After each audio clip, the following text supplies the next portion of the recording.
Hello students, आज हम पढ़ते हैं कक्षा 8 की सुरभि संस्कृत पुस्तक में विषय पाठा, जिसमें है नर्मदा।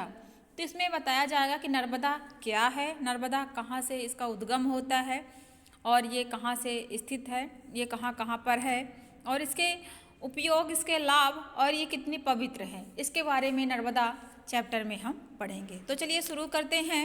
नर्मदा, तो ये देखिए, पावन सलिल नर्मदा अस्माकं प्रदेशस्य जीवनदायिनी सरिता अस्ति।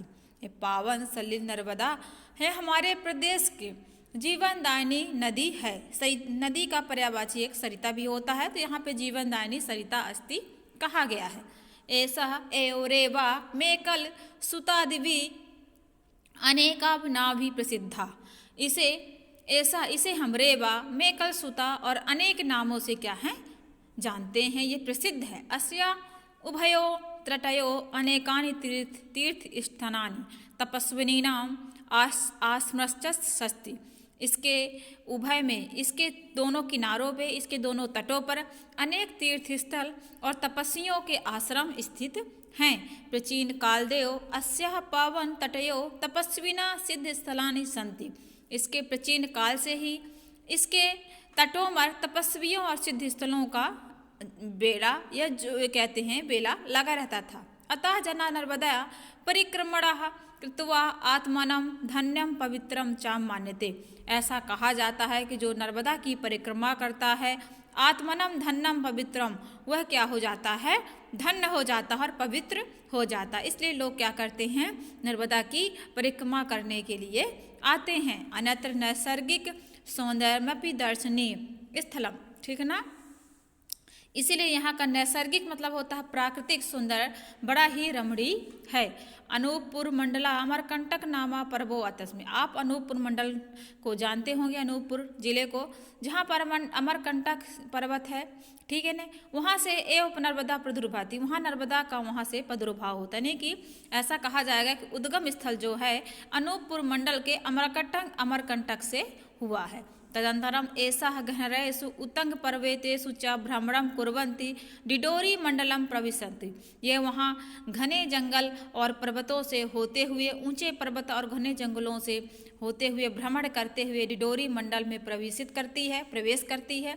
डिंडोरिता सर्पाकारा गत्वा उच्चर मर्गे, और डिंडोरी के सर्पाकार गत वहाँ सर्पाकार आकार और उच्च नीचे मार्ग से यह क्या करती है, वहाँ से आती हुई महाराजापुर प्राप्त होती। महाराजापुर में क्या हो जाती है, फिर से प्राप्त हो जाती है। ततः जबलपुरी नगरम अगच्छति, और जबलपुर नगर में आ जाती है। श्वेत शिलाखंडा नाम कृते प्रसिद्धे भेड़ाघाट नाम के स्थाने धूमधार जलप्रपातस्य स्वरूपम धारयति। जैसे यह श्वेत शिलाखंड कृत प्रसिद्ध आप लोग जानते हैं, जिसे भेड़ाघाट के नाम से या धुआंधार जलप्रपात के नाम से जानते हैं। यह वहाँ पर नदी उसका रूप धारण कर लेती है। वह ऐसा लगता है जैसे दूध की नदी बह रही है, वह नर्मदा नदी ही होती है, जिसका उद्गम कहाँ से है, अमरकंटक से होता है, ठीक है। तद अवलोकनार्थ बहवा पर्यटका तत्र अगच्छन्ति, और वहाँ पर इसे देखने के लिए कई पर्यटक यहाँ पर घूमने आते हैं, ठीक है। कहाँ पर, धुआंधार जलप्रपात पर, भेड़ाघाट पर। जबलीपुरतः ब्राह्मण घट्टम अद्यति तत् अनेक क्षेत्राणि पावयन्ति इति होशंगाबादम नगरम प्रविशति।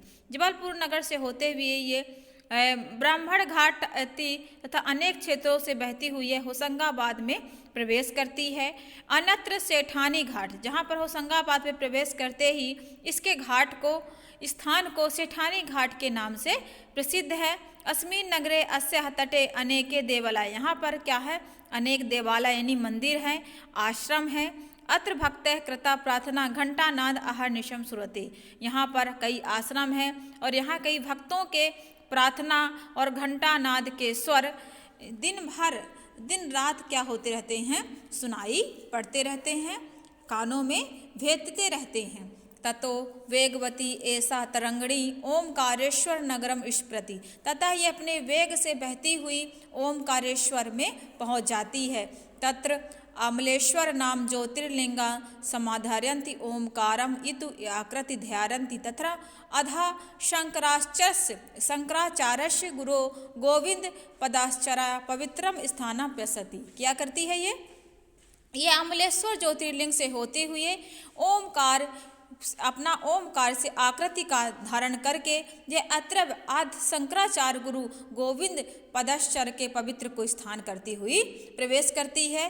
तथा मुंडन मिश्रेण पंडिता मंडलेश्वर है ना नगरमपि ऐसा मंड्यति। ये क्या करती है? मंडन मिश्रेण मंडिता मंडलेश्वर नगर से यह मंडती मंडलेश्वर नगर में महाराज्ञा अहिल्यावती सेविते महिष्मती नगर से क्या करती? विस्तृत रूप में अपने आप को दिखाती है। तत्पश्चात यह खलखंड सूरपाणेषु और स्थानम शिष्यंती गुजरात प्रदेश और भ्रूगंज यानी कच्छ की खाड़ी से होते हुए नगर समीप अरब सागर में क्या हो जाती है? विलीन हो जाती है। नर्मदा नद्या में बरगी इंदिरा सागर सरदार सरोवर बांध वहवा बंध्या निर्मिता संति। इसी नर्मदा नदी के वेग को बांध इसी के पानी के बहाव को रोकते हुए बरगी बांध इंदिरा गांधी सागर सरदार सरोवर बांध ये सारे बांध यहाँ पर निर्मित किए गए हैं, जिसका निर्माण लोगों के पीने के पानी सिंचाई का साधन कई चीज़ों में इनके इस बांध के पानी का यूज किया जाता है। यावता बंधा नर्मदा संति तंतवा अन्येषु नंदेषु संति। और इस नर्मदा नदी के इस बांध को इंदिरा सागर और सरदार सरोवर जो नर्मदा नदी पर बनाया गया है इसे कई नदियों द्वारा क्या किया जाता है? वितरित किया जाता है। बंधे विद्युत उत्पादनम भूमि सिंचनम जल परिवहनम अभ्यारण्यम निर्माणम पर्यटन स्थलम निर्माणम इत्यादि विविध लाभा भवन्ति। इसके जल का जो बांध है उसका उपयोग विद्युत उत्पादन में, भूमि सिंचन में, जल परिवहन में, अभ्यारण्य निर्माण में, पर्यटन निर्माण में इत्यादि कई विविध प्रकार के विविध लाभों में किया जाता है। एतेषां उपकरणम एतु ऐसा एव।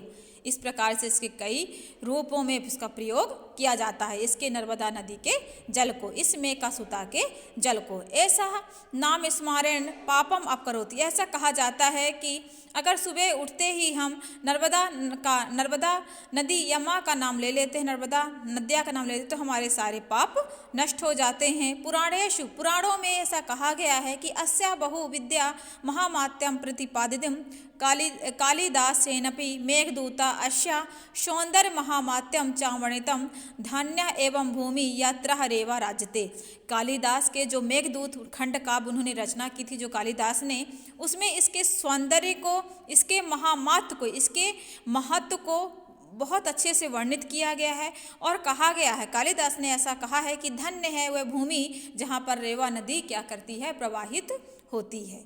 ठीक है, तो स्टूडेंट्स आज हमने पढ़ा नर्मदा नदी यह कहाँ से उद्गम होती है, यह कहाँ पर किस तरह से अपना लाभ देते हुए कहाँ से निकलती है और फिर कहाँ से घूमते हुए अपने स्वरूप को खोकर फिर कहीं से उद्याहित होती है, तो कहीं धुआंधार के रूप में, तो कहीं भेड़ा घाट के रूप में, तो होशंगाबाद में आते ही तो सेठानी घाट के रूप में, फिर ओमकारेश्वर में जाती है, मंडलेश्वर में जाती है।